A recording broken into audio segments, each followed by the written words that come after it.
So as you can imagine, these policies had drastic impacts. The termination process was administered hastily, and when we administer programs hastily, they're usually fraught with fraud, misuse of funds, and other injustices.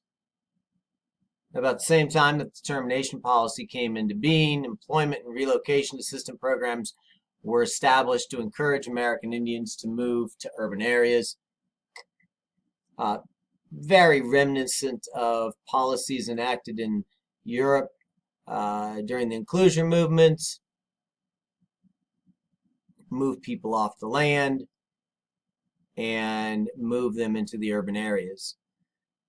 Because of their relatively low average levels of educational attainment and their racial and cultural differences, American Indians in the city tended to encounter the same problems experienced by African Americans and other minority groups of color.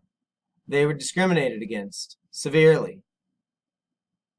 When we think about the termination process, two tribes come to mind: the Menominee of Wisconsin and the Klamath of the West Coast.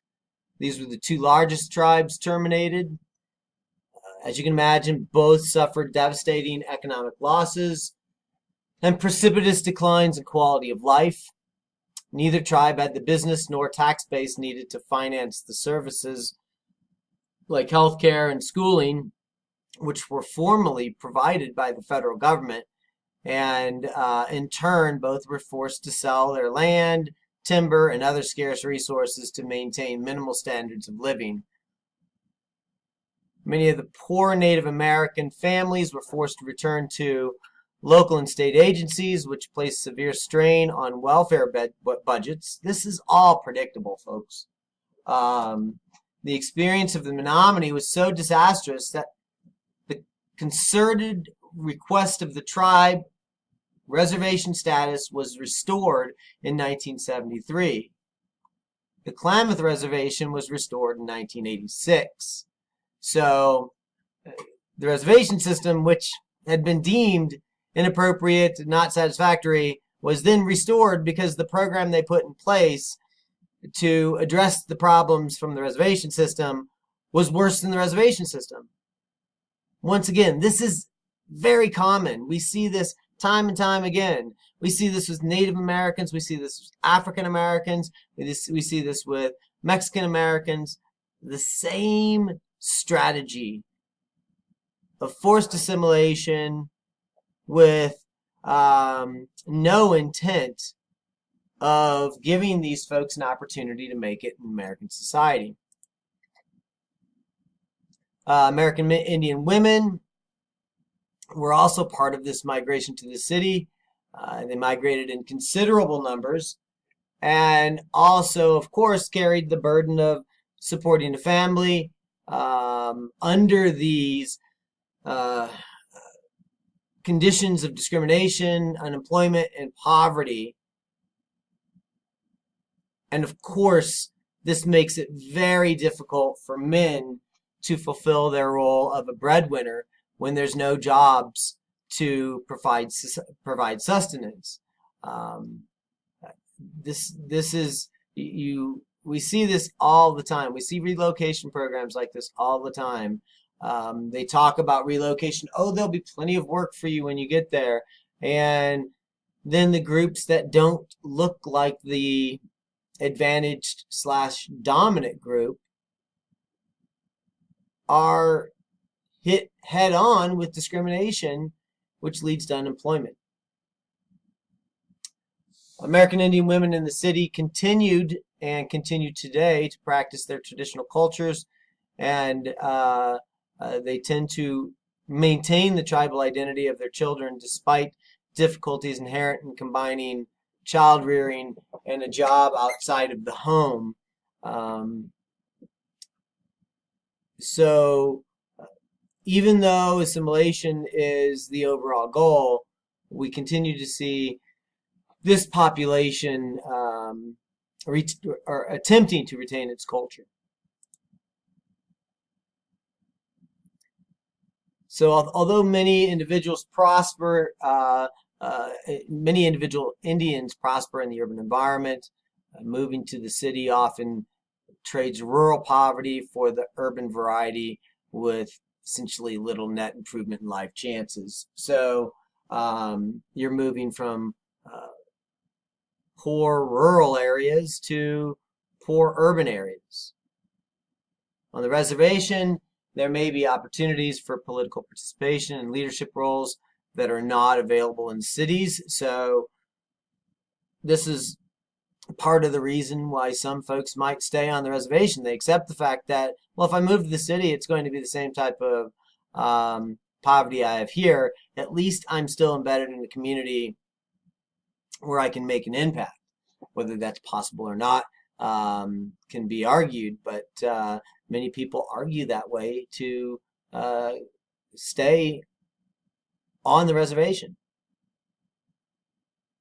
Of course, reservations often offer that social experience where you have kin, friends, religion, and tribal community events that give your life meaning.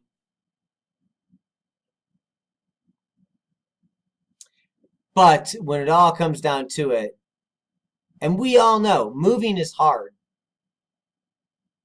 For those that move, they say, oh, it's not that difficult, but most people do not move, and they will come up with any reason to stay where they're at. But if they were to move to the city, it would be easier for them to establish networks of friendship and affiliation across tribal lines in the cities. And that can lead to more opportunity, but it also can lead to, if we're arguing about political participation, it can also lead to diverse American Indian organizational vehicles that are focusing on protest, and they're coming out of these urban roots. It's the recognition that moving from the poor areas to the poor rural areas to the poor urban areas still made you poor. And once that recognition starts to set in, people start to get angry and they start to organize.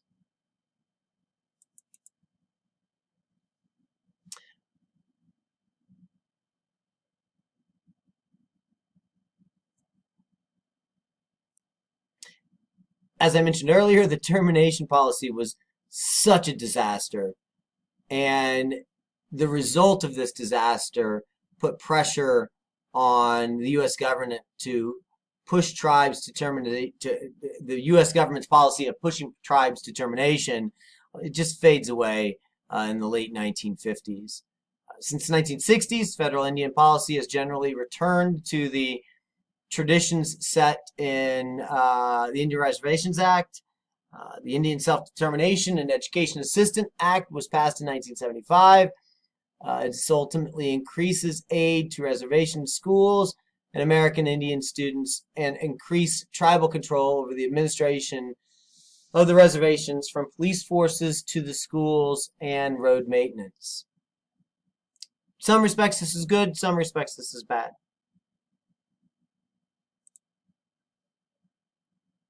The Self-Determination Act of 1975 primarily benefited the larger tribes with well-established administrative and governing structures. The federal government likes to deal with structures that are in place that can use the money in a way that they can track and prevent a lot of that waste, fraud, and abuse.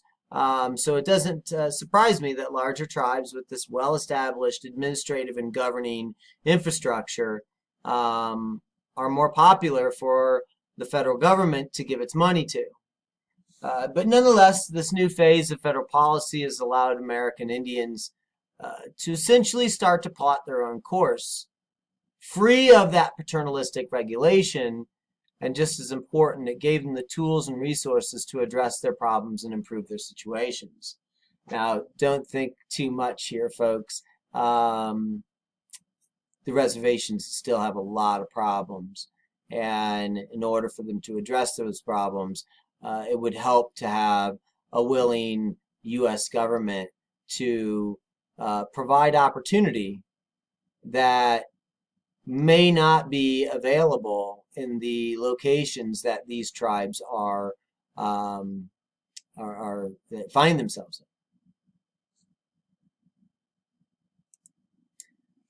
So, of course, Native Americans have engaged in protest forever. But as you can imagine, coming out of the 1950s, moving into the 1960s and the 1970s, Native Americans found their voice like many other groups. The modern protest movement focused on several complementary goals. One, protecting American Indian resources and treaty rights. Two, striking a balance between assimilation and pluralism. And three, finding a relationship with the dominant group that would permit a broader array of life chances without sacrificing tribal identity and heritage. So how can Native Americans live in the United States without accepting wholeheartedly the Anglo-American culture? How can they keep their own cultural identity and yet still be successful and still be American? So the modern phase of the protest movement begins during World War II, as many American Indians served in the military or moved to the city to take jobs in aid of the war effort. This political activism on the reservation, stimulated by the Indian Reservations Act, continued through the war years and recognized that many problems were shared across tribal lines. The Pan-Tribal National Congress of American Indians was established in 1944 and consisted of American Indians educated and experienced in the white world, yet stressed the importance of preserving the old ways in tribal institutions as well as protecting Indian welfare. An early victory of the NCAI and its allies came in 1946 when an Indian Claims Commission created by the federal government was created. This body was authorized to hear claims brought by the tribes with regard to treaty violations. The commission ultimately settled hundreds of claims, resulting in awards of millions of dollars to the tribes, and continues its work today.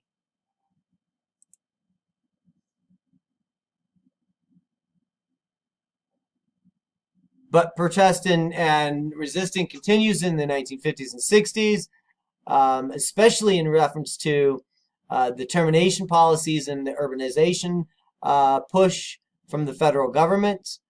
By the 1960s and 70s, a Red Power movement developed that stressed self-determination and pride in race and cultural heritage.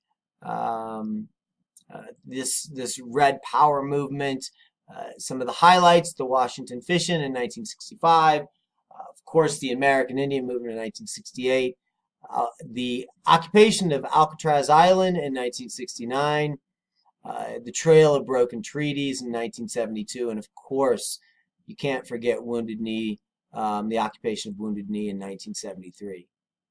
And since the early 1970s, lawsuits and court cases have predominated over dramatic direct confrontations, even though this has changed, especially in reference to the Dakota Pipeline here in the last couple of years, and we'll look at some of that footage in section 6.